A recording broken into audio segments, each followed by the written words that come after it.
The whole idea of commercial crew rockets was to enable a new industry to increase competition in the launch market of getting humans off the planet and into space. And this is an important milestone in that.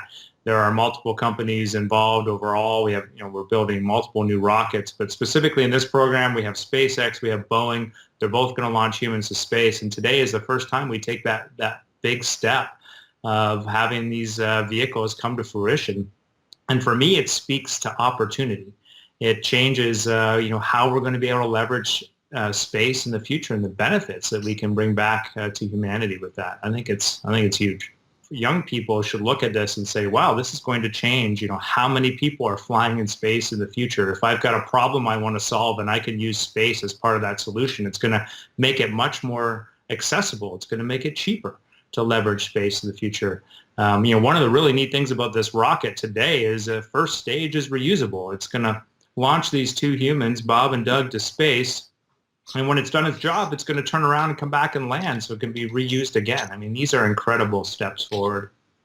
Something else that's neat about this vehicle, and we didn't have this in the space shuttle, but it has an abort system, this one.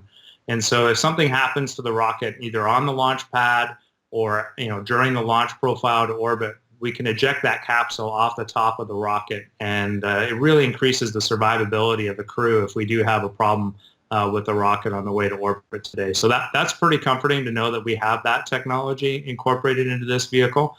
But the big picture for me today is I just want to see a safe flight for Bob and Doug.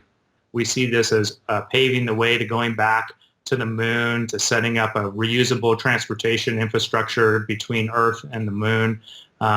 But we also see a commercial industry coming out of this. So not just professional government astronauts flying in space in the future, but other people bringing their resources to our goals as well. So it's hard to say how quickly this will all evolve, but I'm a bit of an optimist. I think we're going to see drastic change in the next 5 years in what's happening in low Earth orbit and as well out by the moon.